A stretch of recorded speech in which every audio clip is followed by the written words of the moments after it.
مساء الخير. ازيك؟ اخباركم ايه؟ ايه رايكم بقى في الفيديو الجميل ده؟ اول مره بقى اصور معاكم الطيور بتاعتي. آه، دي فراخ بيضه انا كنت جايباها كتكوت صغير. بصوا ان شاء رب العالمين لو ليا عمر ان شاء الله، يعني بعد الدوره دي ما اذبحها، اما اجيب كتاكيت صغيره همشي معاكم واحده واحده واقول لكم انا عملت ايه وازاي يعني ربيتهم وطلع معايا اوزان كبيره زي دي ما شاء الله عليهم. ما شاء الله النهارده 35 يوم هذبحهم النهارده. دي كتاكيت اللي هي البيضه الصغيره دي.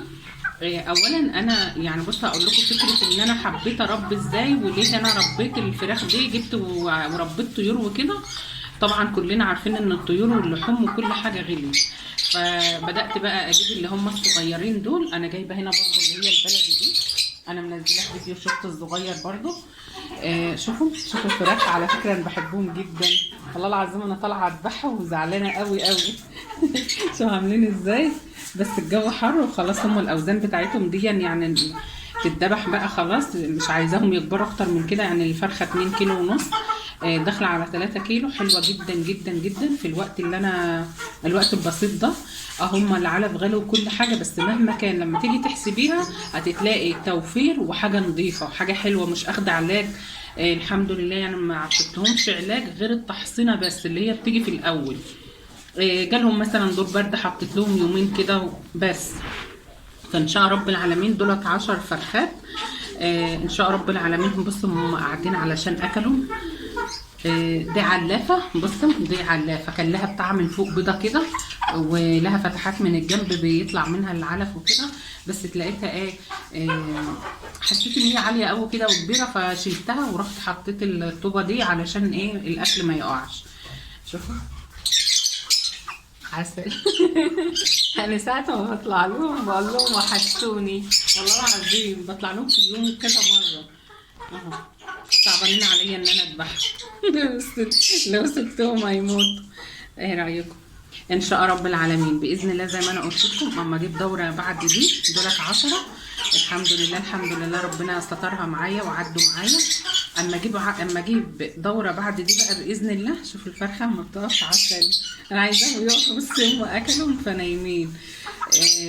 فهمش هقول لكم ازاي يعني بصي ازاي ان هم ما يبقوش سارده منك، ازاي ان هم يطلعوا يجيبوا اوزان كبيره معاكي في وقت قليل.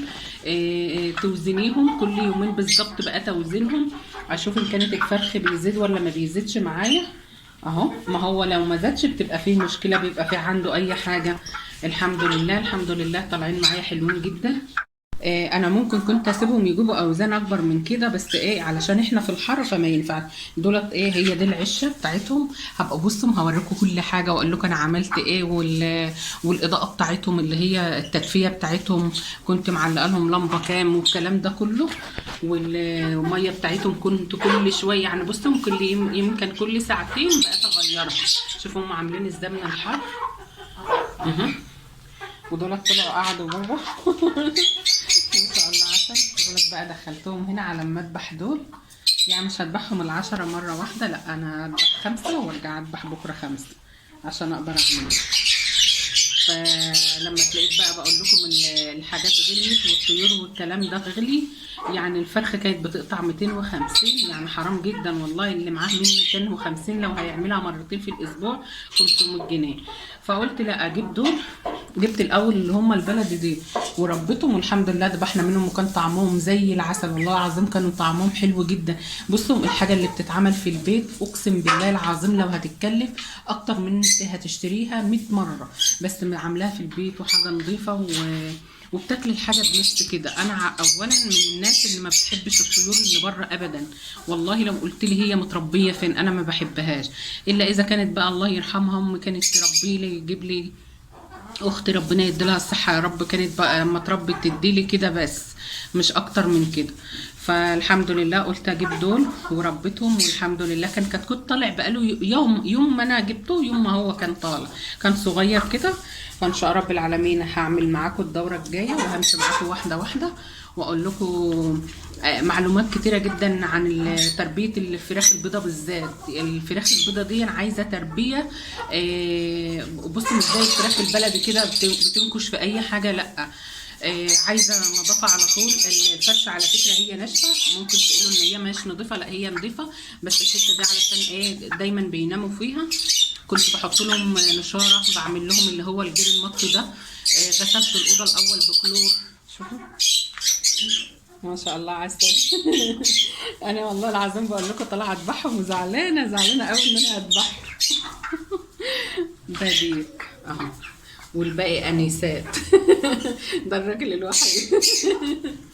ما شاء الله عليه، ربنا يبارك لك فيهم يا رب، وان شاء الله ناكلهم كده في الفرح والهنا باذن الله. وان شاء الله اللي ما عندهاش، حتى لو ما عندكيش مكان، بصي هقول لك برضو تعملي ايه. لو بلكونه، لو حته صغيره كده، اقسم بالله العظيم انا لما جبت دول قعدوا معايا يمكن شهر تحت او 25 يوم في الشقه معايا.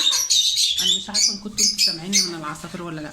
ما كنت عايزه اطلعهم فوق هنا، بس لقيتهم بقى المكان ضاق عليهم. يعني لو عندك مكان في البلكونه هاتي 5 بس. فقولي لي برضو رايكم ايه في التربيه بتاعتي والمشروع بتاعي الجديد. ان شاء الله باذن الله ناوي اعمله مشروع ان عشت وكان لي عمر، وابيع منه، يعني ربي وابيع باذن الله. بس ادعوا لي ربنا يوفقني كده ويكتب لي الخير ان شاء رب العالمين. يلا بقى اشوفكم على خير في فيديو جديد باذن الله. حبيت بس اصورهم معاكم قبل ما اذبحهم، وتقولوا رايكم فيهم في الجمال ده. عسل قوي. يلا انا صورت الفيديو ده ليهم ذكرى. يلا اشوفكم على خير، مع الف سلامه.